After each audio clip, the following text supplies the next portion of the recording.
Okay, so if you've read, whoa, bumped my camera here. If you've read the first part of chapter 8, you might be confused. Wouldn't surprise me at all. Um, so in doing this first practice problem, we're going to hopefully make sense of some of those definitions and ideas. Here's the gist of it. In practice problem number 1, which we'll read in a moment, they're asking us to look at the 95% confidence interval. So that means that a confidence interval is always the middle. It's always the middle 95%. And you saw the same thing in that graph just above practice problem number 1. So if I go, from this question mark all the way to this shaded area is 95% of the data. And it's placed perfectly in the middle, perfectly symmetrical around the population mean, which in this case is 54. We are going to calculate these values here and here. If we can find these numbers, that's the confidence interval. The interval will begin here and will end here. I will know the values that start my confidence interval and the value that ends my confidence interval. I'll write an interval notation. It begins there, it ends there. But of course, it's got to be perfectly symmetrical around 54, and it's got to capture exactly 95% of the data in the middle here. At least that's what they're asking for in number 1, part A. Okay, then we're going to refer back to some of the other terms you learned. One of them was the confidence level. That's the 95%. So the confidence interval is the interval notation, tells you where to start, where to stop. The confidence level is the percentage. So if you need to refer to that, you know what it is. What's the confidence level? Oh, 95%. Okay, so we're trying to find the 95% confidence interval. Okay, yeah. Okay, I'm going to go ahead and read number 1.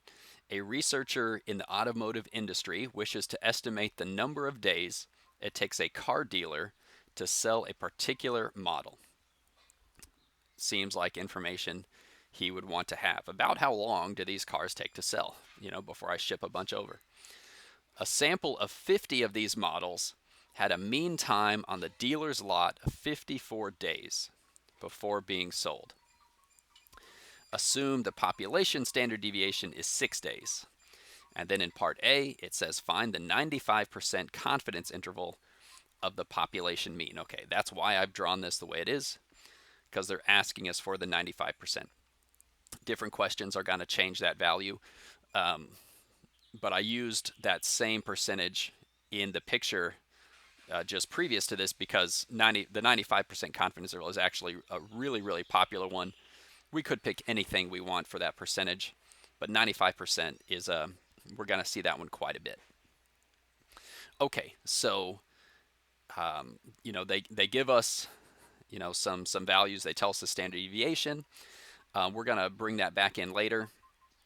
They tell us that it's a sample of 50 of these models. That's our sample size. We're going to bring that in later. Here's what I want to do first. So the picture is really helpful and indicating the average, right? The mean. They had an average time they had a mean time on the dealer's lot of 54 days. So let's go ahead and note that right now. Okay, here's how we're going to go about this problem. Here's our game plan.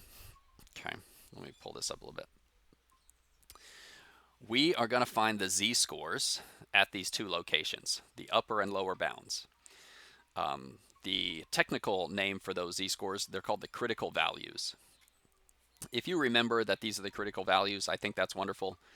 But that definition is not so important, doesn't get referenced nearly as often. Know that we want to know these two z-scores. What z-scores go in those two locations? That's going to start us off. Once we know those z-scores, then we can plug in the z to calculate the distance. And that's why we noted this in the prereqs. That's the distance between mu and x bar. If I can find that distance, oh, well then I'll just take 54 and I'll add the distance and I'll know my upper bound. And I'll take 54 and I'll subtract the distance, same distance, and get my lower bound, and I'll know my confidence interval. Okay. And okay, that's the game plan. Hopefully that makes sense. Okay, so then the first issue is, how do we find these z-scores? All right, well, we're gonna have to work backwards. We know the percentage, right? So we don't know what the z is. We're trying to figure it out, so we got to work the other way. Here's the deal. Starting in chapter 8, we are not going to use the table of z-scores any longer. So you guys did a lab, a StatCrunch lab, and you used the calculators for all those different probability distributions. So at this point, we're going to use StatCrunch, and we're really going to use StatCrunch heavily from this point forward in the course. So here's what we're going to do. Go ahead. You might need to pause the video. Go ahead and log into your StatCrunch account, because I'm going to tell you what to click on and what to do. So I'll give you a moment to pause or whatever needs to happen. Okay, here's what you'll see. So we're going to find the normal calculator. And you did that before in the lab. We used the normal calculator there, right? So if you don't remember how to get there, here you go. Once you log in, click Open StatCrunch. That'll show you the big spreadsheet. But we're not going to enter any data. At the top, you're going to click on Stat, go and hover over Calculator, and then go and find the normal calculator and click on the normal calculator. Okay. It'd be a lot easier if we're in class and I could just show you on the projector. But I think this works pretty well. Okay, once you've clicked on the normal calculator, you're going to see that normal distribution shape. You're going to see that bell curve. Okay, this is key. At the top, they give you the option of standard or between. And you want to click it on the between. So the default is standard. Click the between. Why do we click the between? Because the confidence interval is always the middle. We need an upper and a lower. It's between. Okay. Once you click the between, you're going to see, that's not a negative sign, that's just a hyphen. You're going to see something, let's get rid of that, that's bothering me. You're going to see something like this. Now, there's going to be numbers filled in to each of these spots at the bottom. Okay, but you're just going to ignore all that. The only thing you're going to change is this last entry. Okay, so, highlight whatever number is there already, delete it, and type in 0.95. So we're typing in 95%, 0.95 as our answer, and StatCrunch is going to work backwards for us. So we're not going to have to use a backwards Z table or do anything like that. We're going to use our calculator, and it works in reverse, which is amazing. So this we got to type in, and it's going to tell us these two numbers. Okay, so once you type in 0.95, then it's going to compute these two. Hit compute, and it should give you this at the very bottom. Again, I don't like that there. Okay, this is what you will see.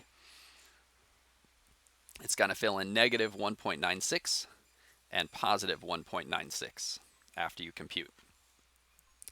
That is the lower z-score and the upper z-score, just like that. Gotta love StatCrunch.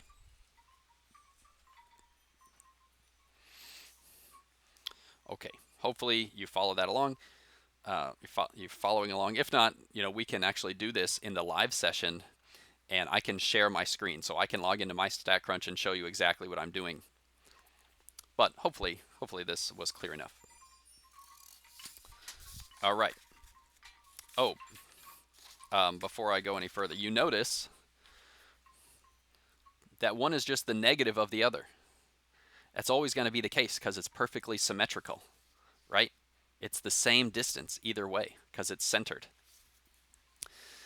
So we'll have the negative value and the positive value of 1.96. Turns out to compute the distance, we only need to concern ourselves with the positive. We consider distance to be positive.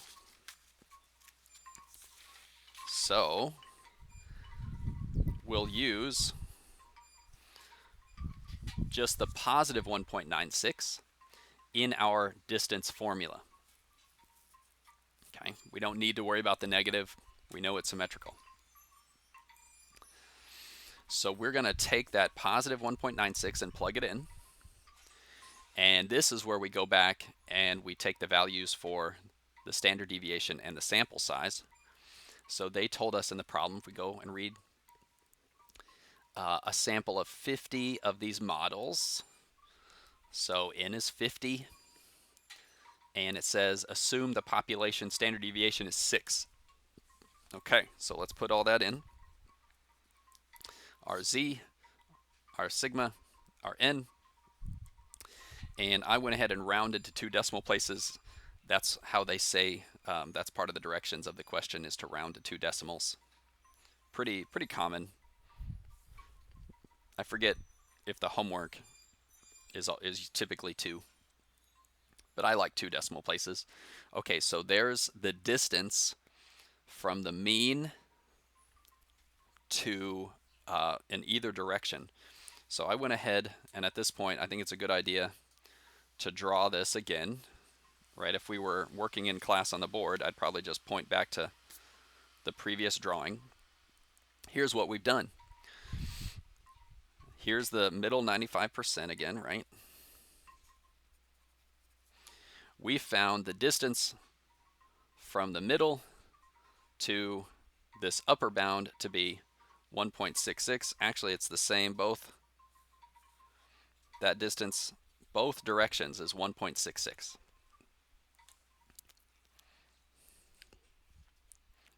Okay, hey, we practically have it.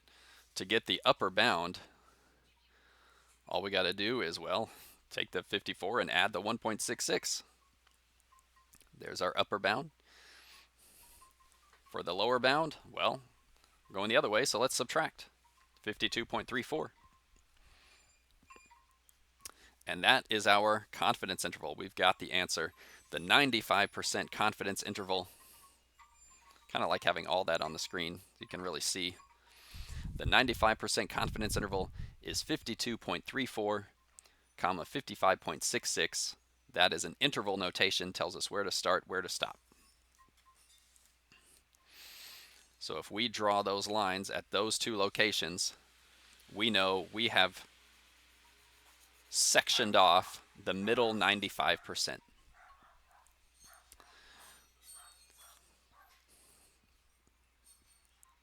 And that is pretty cool. What does this mean?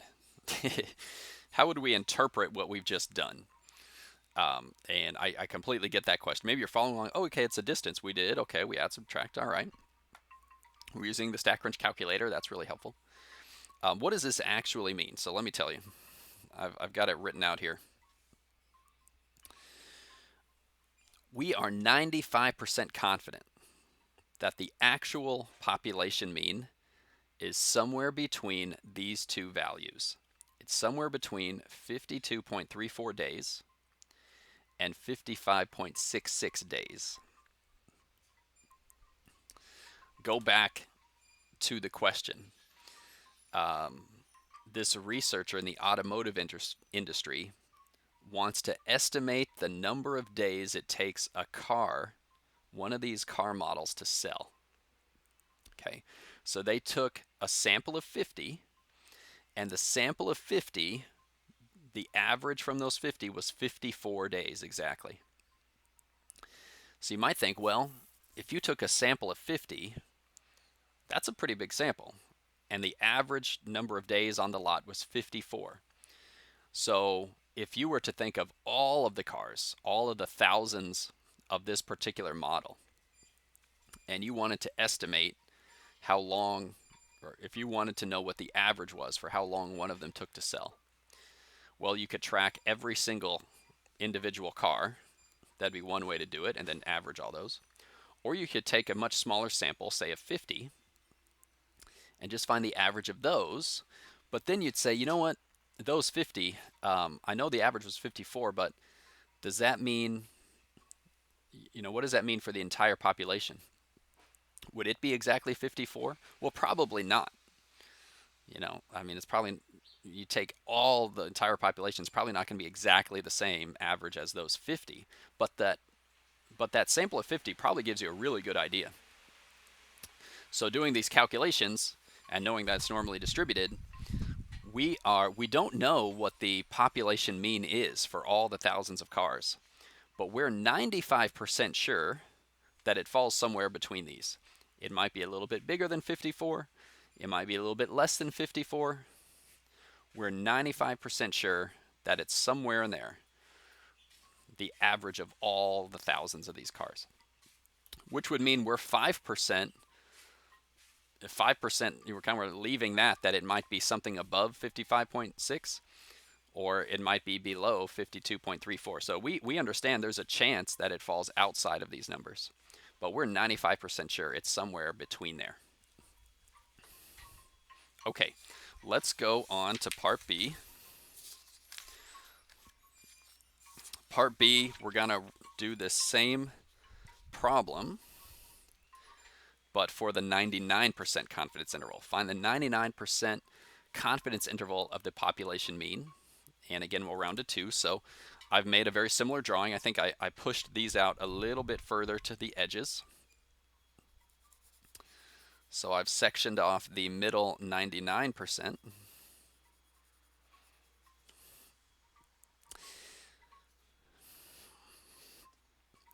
So where should the boundaries be to capture 99% of the data? And, if we were in class, probably after drawing this, I would say, hey, do you think this interval got bigger, like wider, or do you think it got more narrow if we turn it to a 99% versus the 95? And hopefully a couple people in the class, we might get both answers, and then a couple people in the class would answer, and I would say, okay, well, let's see how the math plays out, and then we'll look back on it. Okay, so let's go through the same steps, but now for the 99%. We want to find the z-scores. Really, we just care about the upper z-score since we know they're symmetrical. We're going to find that upper z-score using the StatCrunch calculator. So you're going to see something like this, right?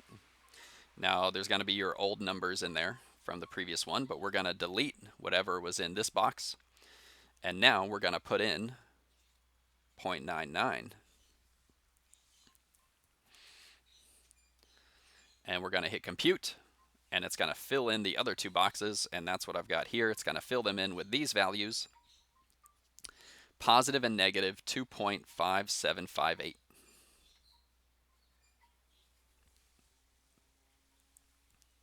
Okay.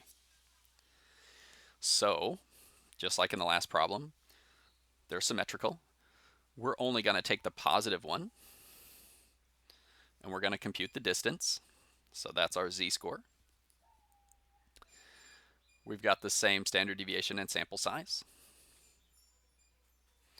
And I've rounded to 2 decimal places because that's what they asked for in the problem. In this case, multiplying all that, you get 2.19. So that tells us how far we are from the middle. And, it's pretty quick from that point. We take the 54, we add 2.19. We take the 54, we subtract. And we get 56.19, and we get 51.81. And that's it. That is our 99% confidence interval. 51.81, 56.19. And if you wanted the interpretation, you would say, well, we're 99% confident that the actual population mean for the number of days it takes one of these cars to sell is somewhere between 51.81 days and 56.19 days. We're 99% sure the actual average is somewhere between those two numbers. Okay, so let's go and answer that question that I posed at the beginning. Did the confidence interval get wider or did it get more narrow when we made it the 99%? What was the answer to the last one? I've kind of tucked it away and I don't remember. It was 52.34, 55.66, and now it's 51.81, 56.19. Okay, so the lower limit got lower, the upper limit got higher, it got wider. Right, so the other one would have been somewhere, this is the 99, if that's the 99, then the 95 would have been a little bit closer in. Why is that? Well, we're allowing a bigger percentage, so we need to widen out so we capture more data in the middle, and there's less now on the outsides.